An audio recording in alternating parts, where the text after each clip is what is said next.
مسلسل ہی جملہ اس مرتبہ کہا ہے آپ کے سامنے کہ ہمیں امام سے رابطہ پیدا کرنا چاہیے.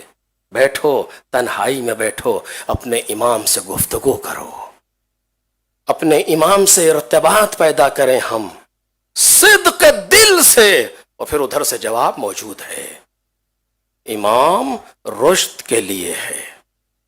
وہ سب سے زیادہ جس کو رشد، جس امام سے لوگوں کو ملا، وہ یہی دروازہ تھا، یہی دروازہ تھا کہ جو آخری لمحے تک لوگوں کی ہدایت کرتا ہوا چلا اور لے کر کے اس مقام تک پہنچ گیا کہ جہاں دنیا حیران رہ گئی.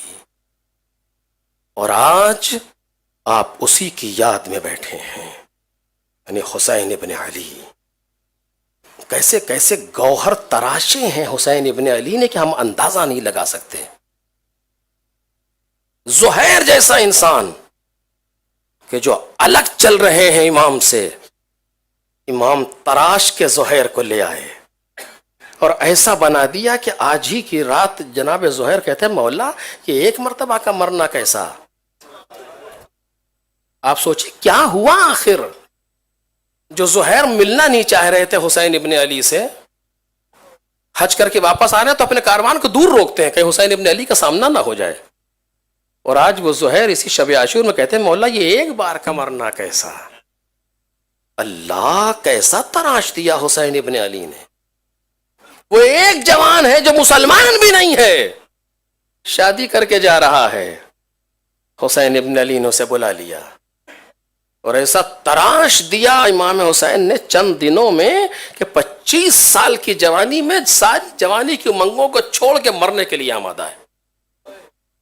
آپ کو معلوم ہے میں نے اس سے پہلے بھی کہا جناب وہاب کلبی کا روز عاشور، یعنی کل کا جو دن ہے روز عاشور، ان کی شادی کا 16واں یا 17واں دن تھا. 16-17 دن کا بیاہ، 16-17 دن کی بیاہی امام حسین کے لیے مرنے پر تیار ہے. کیا کیا حسین ابن علی نے. وہ حر جو لجام فرس حسینی کو تھام کے کہتا ہے کہ ہم آپ کو جانے نہیں دیں گے، اس حر کو حسین ابن علی نے ایسا تراش دیا چند گفتگو میں کہ حر اپنے میں بھائی اور بیٹے کے مرنے کے لیے تیار ہو گیا. جو حسین دوسروں کو اتنا دے وہ ہمیں اور آپ کو کتنا دے گا آخر.